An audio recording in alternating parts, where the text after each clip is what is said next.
Pemirsa, dua kendaraan taktis Panzer terparkir di kantor Kejaksaan Agung. Namun Kejagung membantah pengamanan diperketat terkait dugaan ancaman terhadap Jampitsus.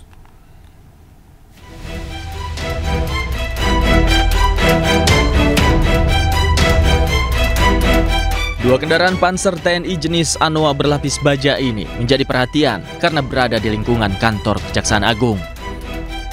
Kendaraan taktis ini diklaim terkait dengan pengamanan kantor Satgas Penertiban Kawasan Hutan Kejaksaan Agung yang juga melibatkan TNI.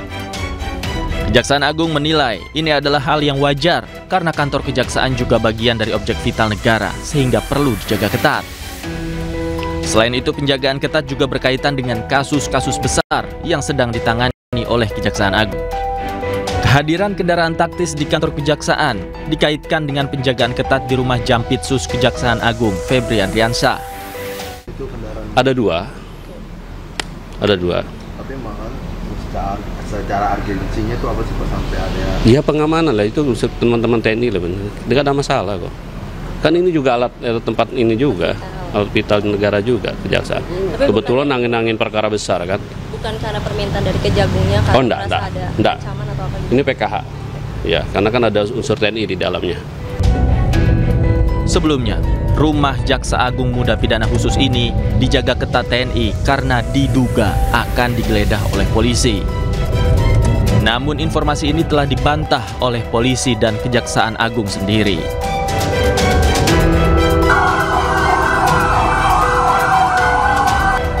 Spekulasi ini muncul karena beberapa waktu yang lalu Jampitsus dibuntuti oleh orang yang diduga anggota polisi. Dugaan publik juga mencuat pasca viral video yang diduga iring-iringan kendaraan taktis milik Brimob di depan kantor Kejaksaan Agung. Dari Jakarta, Tim Liputan iNews melaporkan. Keluarga almarhum ADP, diplomat Kementerian Luar Negeri yang meninggal dunia di kamar indekosnya di Menteng, Jakarta Pusat, yakin bahwa ADP tidak bunuh diri. Selain keluarga, tetangga almarhum ADP juga meragukan keterangan polisi karena almarhum dikenal sebagai tetangga yang baik dan memiliki karir yang baik dalam pekerjaannya.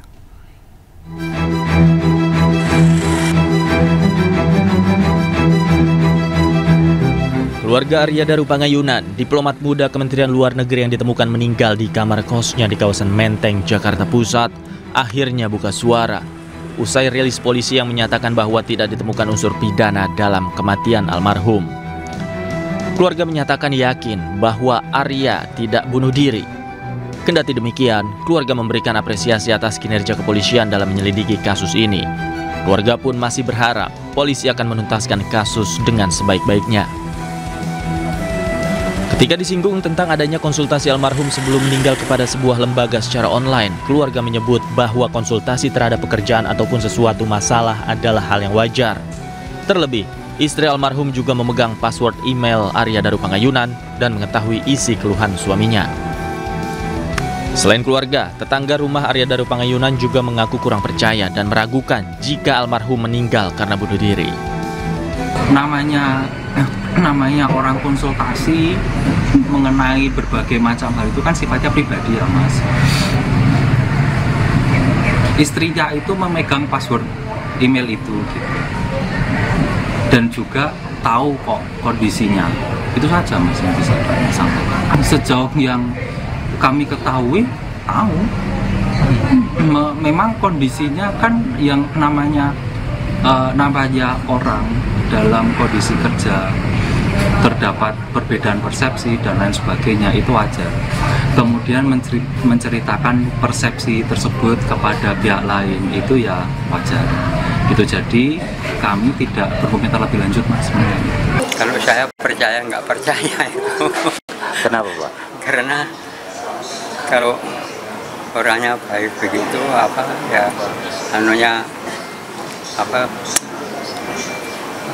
orangnya baik-baik dan ininya ya gimana ya, karirnya juga bagus gitu. Karirnya bagus. Saya kira ya nggak akan bunuh diri lah.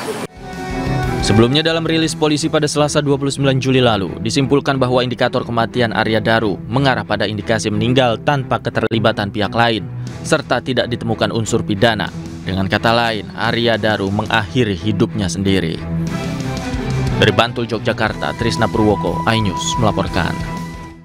Ya, kita ke informasi lain pemirsa. Mural anime One Piece di salah satu tembok di Kabupaten Tuban, Jawa Timur dihapus. Mural yang belum selesai tersebut langsung ditimpa cat putih hanya dalam hitungan jam.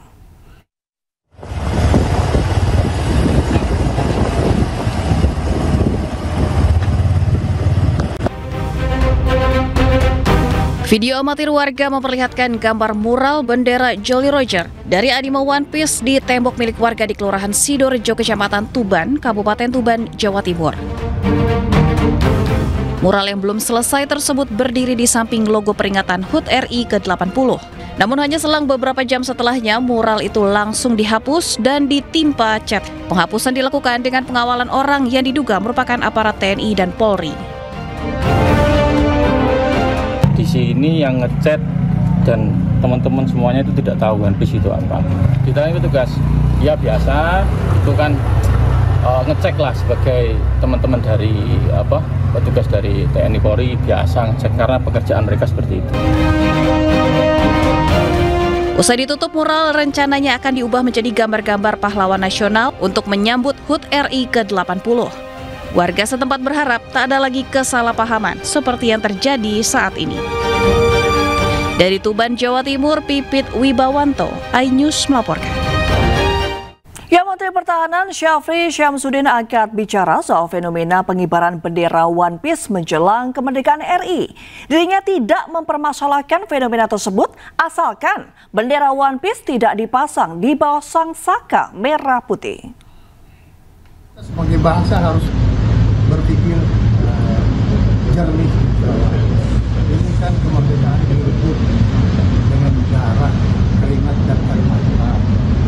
Itu bendera merah putih dijahit oleh ibu almarhum Megawati Soekarno. Nah, ini terus ada lagi bendera.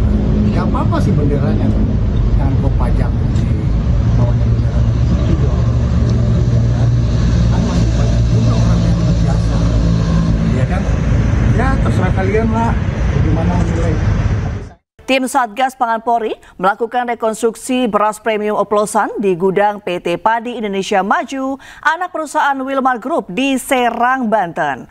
Polisi juga menyita 58,9 ton beras premium oplosan dan sejumlah alat mesin produksi.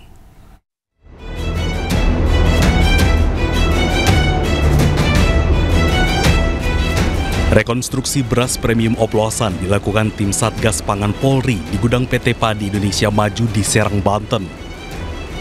Rekonstruksi dilakukan untuk melihat langsung proses pengoplosan beras premium yang menghantui masyarakat. Polisi sebelumnya telah menyita lebih dari 13.000 karung beras dan 58,9 ton beras patah serta sejumlah beras premium berbagai merek mulai dari Sania, Fortune, Sofia, dan SIIP yang sudah siap edar. Dari hasil pengujian, keempat merek tersebut terbukti memiliki komposisi yang tidak sesuai standar beras premium. Kepala Satgas Pangan Polri, Brigjen Pol Helvi Asegaf, menyatakan pihak manajemen kooperatif dan sampaikan banyak hal untuk kepentingan penyidikan Satgas Pangan. Kemudian perlu kami sampaikan bahwa manajemen cukup kooperatif dengan kita, sudah menyampaikan banyak hal terkait dengan processing ini dan menginformasikan kepada kita banyak hal juga untuk kebutuhan penyidikan. Kami berharap supaya apa yang menjadi temuan kita tadi segera diperbaiki, ya, diskusikan dengan manajemen supaya produksi ini bisa betul-betul maksimal sesuai dengan komposisi yang dipromosikan kepada masyarakat, khusus untuk produksi beras premium dengan standar kualitas yang baik. Selain beras, polisi juga menyita sejumlah mesin produksi beras oplosan. Dari Serang, Banten, Hadisti Arifa Sadusanto, iNews melaporkan.